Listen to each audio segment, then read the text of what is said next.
obviously, if you skill the young women, just as you skill the young men, especially in science and technology, innovation, I think women, if they have the necessary tools, they'll be very good in innovation, in business, already where they have been given the opportunity, they've shown that they can actually do very well in business, in academia,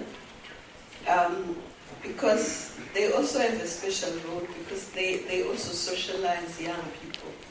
So if they are able to socialize young people, encouraging them to be innovators, encouraging them to be skilled in the right way in business, it means that they will be moving the countries forward.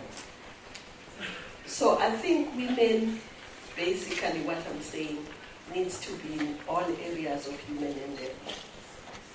And if they are, the continent will actually move much faster, deeper and wider. Vous avez posé la question s'il y a la possibilité d'avoir le développement industriel réel et de quelles caractéristiques l'Afrique.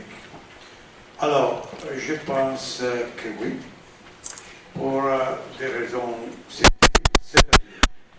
C'est la première fois qu'en Afrique, il y a un développement prolongé, c'est-à-dire il y a 10 ans dans lesquels nous avons le développement qui c'est autour de 10%, et ça, ce n'est pas mal, bien si on part de très bas, et alors je ne voudrais jamais écouter parler des renaissances africaines, parce qu'il faut attendre du temps pour avoir la renaissance. Mais maintenant, il y a l'espoir africain, l'espoir africain. Et ça, c'était très rapide dans les dernières années, très positif. Mais pourquoi alors je pense, je ne suis pas pessimiste? Parce que sortir comme ça peut être une surprise. Je veux que la croissance, maintenant, il a créé une nouvelle moyenne classe moyenne. Et ça, c'est absolument pas tant. Il n'y avait pas China. La Chine, il a fort bon en mauvaise raison. Il a changé tout à fait l'économie africaine. Mais pour des raisons très compréhensibles. Pourquoi la Chine, il a gardé l'Afrique, il est allé avec l'Afrique avec rapidité, énergie, dimension. Pour des raisons très simples. La Chine a besoin de l'Afrique. Ils ont trouvé en Afrique et en Amérique latine le seul continent dans lequel il y a l'espace. Ils ont trouvé les matières primaires, l'énergie et la nourriture.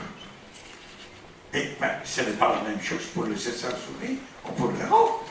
Et alors, c'est clair que la Chine n'avait plus de nécessité et il a mis plus d'énergie dans l'Afrique. Non, l'accueil qu'ils ont fait au sommet africain à Beijing, c'était quelque chose d'incroyable. Pourquoi? C'est la nécessité politique et économique pour donner la nourriture à 1,3 milliard. Mais, écoutez, c'était ici, les remittances des immigrants et les investissements étrangers, ils ont été supérieurs aux aides à l'Afrique. L'aide est nécessaire, à mon avis, la stupidité qui nous dit qu'il était contraire aux intérêts. L'aide est nécessaire pour les pays à vrai bas niveau de richesse. Pour les pays à moyen développement, certainement l'aide, ce n'est pas plus nécessaire. Il n'y a rien, l'aide est nécessaire pour les écoles, pour les bureaux. Mais maintenant, nous avons des ressources vers l'Afrique qui sont tout à fait différentes des ressources qu'il y avait 10 ans avant. Et alors, ça c'est la raison parce que je suis optimiste ou pas pessimiste. Et alors, la décentralisation en Asie et en Afrique va progresser et l'attraction des investissements étrangers il sera encore plus grande. Très rapidement, je partage évidemment ce que le Premier ministre Prodi a indiqué tout à l'heure par rapport au continent, par rapport aux défis et par rapport à la nécessité qu'il y ait plus de collaboration avec l'Europe. L'Europe qui est le continent qui est le plus proche de l'Afrique. Tendance à l'oublier, mais aujourd'hui, quand on regarde les relations commerciales, on se rend compte que l'Asie a de très loin dépassé l'Europe, et notamment la Chine.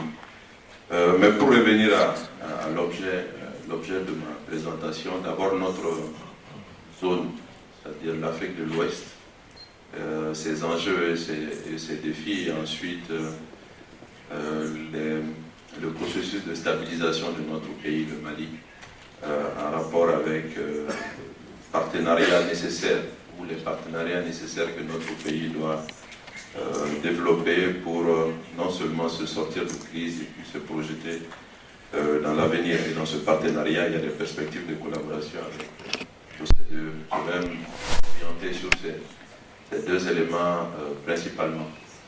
Pour ce qui concerne la zone Afrique de l'Ouest, comme vous le savez, c'est une zone aujourd'hui qui est organisée en communauté économique et de développement.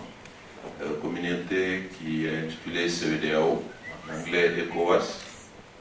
La CEDEAO est une communauté qui a des prérogatives en matière politique, sécuritaire, mais qui a aussi des prérogatives en matière économique. Et généralement, quand vous avez une organisation qui s'occupe et de politique et d'économie, soit elle ne fait pas bien les deux, soit elle fait un et elle laisse l'autre. Pour le cas de la CEDEAO, je pense que c'est tout à fait indiqué, c'est essentiellement les questions politiques, sécuritaires qui prennent le pas sur les questions économiques. Puisque nos différents pays restent encore, comme plusieurs intervenants l'ont dit depuis ce matin, sans véritable relation économique entre eux. L'essentiel de nos pays commerce avec l'extérieur de la zone, et notamment l'extérieur du continent. Et le commerce entre les pays membres de la CEDEAO ne dépasse pas 15% de leur commerce extérieur. Vous savez que les pays occidentaux, de manière générale, le commerce entre les pays occidentaux, c'est plus de 60-70% de leur commerce extérieur. Ça montre bien que le premier défi que notre région rencontre, et c'est aussi le premier défi que le continent rencontre simplement, c'est de travailler ensemble. C'est de former un ensemble. C'est d'avoir des collaborations économiques, commerciales, industrielles, d'avoir des coopérations scientifiques, si cela était possible, pour formaliser et donner un corps à l'intégration. Aujourd'hui, on parle d'intégration plus de 50 ans après les indépendances, c'est qu'on est faiblement intégré. Pour schématiser, les pays d'Afrique de l'Ouest comme les pays d'Afrique, c'est beaucoup moins le cas en Afrique de l'Est et en Afrique du Sud notamment, sont assez peu intégrés et reflètent un peu le legs de la colonisation. Vous savez, nos pays ont été créés pour commercer essentiellement avec les ex-puissances coloniales, exporter des matières premières et importer tout ce dont on a besoin dans les grandes lignes. Nous restons à peu près dans ce schéma. Il n'y a pas beaucoup d'évolution et cela est dommage. Les défis d'infrastructure, les défis d'énergie, les défis évidemment sécuritaires sur toute la question sahélienne, j'en parlerai pour ce qui concerne le Mali, sont des défis qui sont réels. Mais je pense que le plus important, c'est ce par lequel j'ai commencé. Pour qu'il y ait un véritable développement socio-économique de notre continent, il faut vraiment qu'on améliore de manière significative les relations entre les pays. Qu'on dépasse ce qu'on appelle le pacte colonial et qu'on fasse en sorte qu'il y ait plus de commerce entre le Mali et le Burkina, plus de commerce entre la Côte d'Ivoire et le Togo, plus de commerce entre la Mauritanie et le Sénégal, et ainsi de suite. Parce que ce sont des pays qui sont voisins, souvent ce sont des peuples qui sont les mêmes, qui partagent les mêmes traditions, les mêmes cultures. il est indispensable que nous ayons plus de rapports commerciaux que ce qu'on constate. Pour ce faire, on a besoin d'un leadership clair, un leadership fort qui va dans ce sens. Nous avons besoin de peuples qui poussent derrière afin que ce dont on parle depuis 50 ans, on commence à le réaliser ça. Je pense que le défi le plus important de nos pays, c'est cela. Au-delà des aspects infrastructure, énergie et autres qui sont réels, au-delà des aspects gouvernance, cadre des affaires, environnement des affaires, cela aussi est une réalité. Je pense que la volonté et l'intégration sont indispensables. Pour ce qui concerne notre pays, pour ceux qui connaissent un peu le Mali est au cœur de l'Afrique de l'Ouest et fait un peu la transition entre le nord et le sud. Nous sommes un pays où il y a un nord qui est beaucoup plus désertique, qui se rapproche du Maghreb, et un sud qui est beaucoup plus soudanien, qui a plus de connexions et plus de rapports avec des pays comme la Guinée, la Côte d'Ivoire, le Burkina, le Bénin et autres, le Nigeria, avec lesquels il y a plus de similitudes. Donc c'est un pays où il y a un peu la coexistence et géographique et culturelle et traditionnelle entre le nord et le sud. C'est un pays qui, malheureusement, depuis 2-3 ans, traverse une crise importante, une crise qui a commencé sur le plan sécuritaire et qui s'est transformée en crise institutionnelle. Nous sommes en train de sortir péniblement de cette période difficile. Ce qui fait que notre priorité absolue, c'est de faire en sorte que la paix, la sécurité, soit une réalité sur l'ensemble de notre territoire et qu'au-delà de notre territoire, la paix et la sécurité soient une réalité sur le Sahel. Le Sahel a la particularité qu'il traverse l'Afrique de l'Est, l'Afrique de l'Ouest de part en part, de l'océan Atlantique jusqu'au Tchad, au Soudan, avec un impact important de terrorisme, d'islamisme radical, dans un contexte où vous avez une coexistence entre plusieurs formes de trafic illégaux, trafic de drogue, trafic d'êtres humains, et avec donc des implications sécuritaires importantes. Mais en même temps, le Sahel constitue un enjeu majeur, je pense, au niveau global, au niveau mondial. Il faut que nous fassions des efforts importants au-delà du Mali seul pour que la question sahélienne mérite une réponse globale. Pour ce qui nous concerne, je l'ai dit tout à l'heure, il y a un processus de paix qui est en train d'être mis en œuvre dans un cadre de dialogue en Algérie entre le gouvernement et les groupes armés qui ont des motivations politiques, c'est-à-dire des irrédentistes qui souhaiteraient, à défaut d'indépendance ou d'autonomie, avoir plus de marge de manœuvre sur ces espaces afin de pouvoir, selon eux, mettre en œuvre des politiques de développement. Nous sommes en train de discuter et j'ai bon espoir que d'ici la fin de l'année, nous arriverons à conclure un accord qui permettra d'insérer les groupes armés aux motifs politiques dans un processus politique de réconciliation nationale.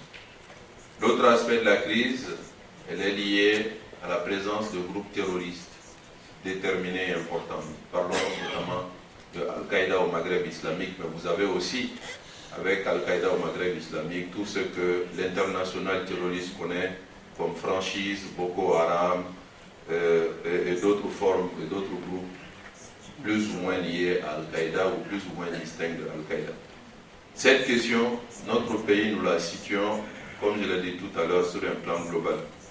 Il faut qu'à menace globale, nous apportions une réponse globale.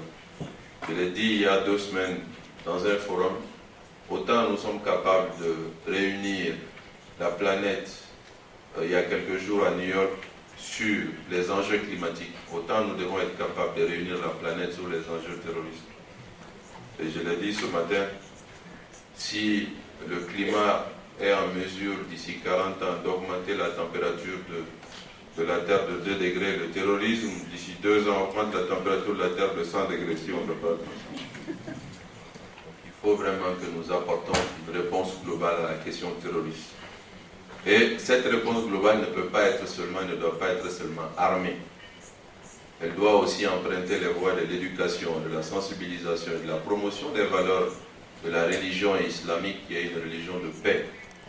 Nous devons combattre le terrorisme par une meilleure compréhension de la religion islamique. Et évidemment, la lutte contre le terrorisme a aussi un aspect de développement. Le terrorisme fleurit là où il y a la pauvreté. Le terrorisme fleurit là où l'État est faible.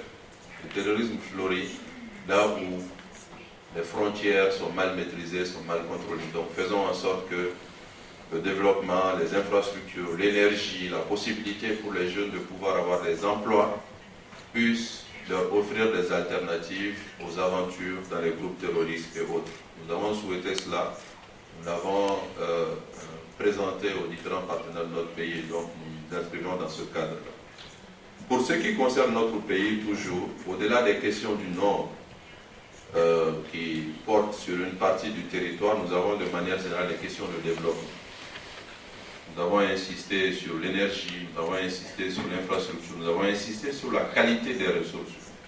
Aussi bien que le sous-continent ouest africain ou même le continent africain est en marche. Il y a des handicaps, il y a des difficultés, il y a des faiblesses, mais ces endroits sont en marche. Ce pays, cette partie du territoire africain ou ce continent sont en marche. Et donc compte sur un partenariat, un véritable partenariat constructif avec des organisations internationales comme l'OCDE. Je remercie le Centre de développement de l'OCDE pour cette initiative, mais aussi avec toute bonne volonté qui mise sur l'Afrique et qui est persuadée, comme c'est le cas de plus en plus de la Chine, comme vous le voyez, que l'Afrique, comme on le dit, est l'avenir du monde. Là où il y a l'espace, là où il y a l'eau, c'est là où il y a le soleil, c'est là où il y a les ressources humaines, en tout cas les ressources humaines en développement. Et donc c'est là où on devrait avoir un relais de croissance important au bénéfice de la planète. Je pense que c'est le moins qu'on puisse souhaiter, tout en vous remerciant les uns et les autres pour votre écoute. Merci.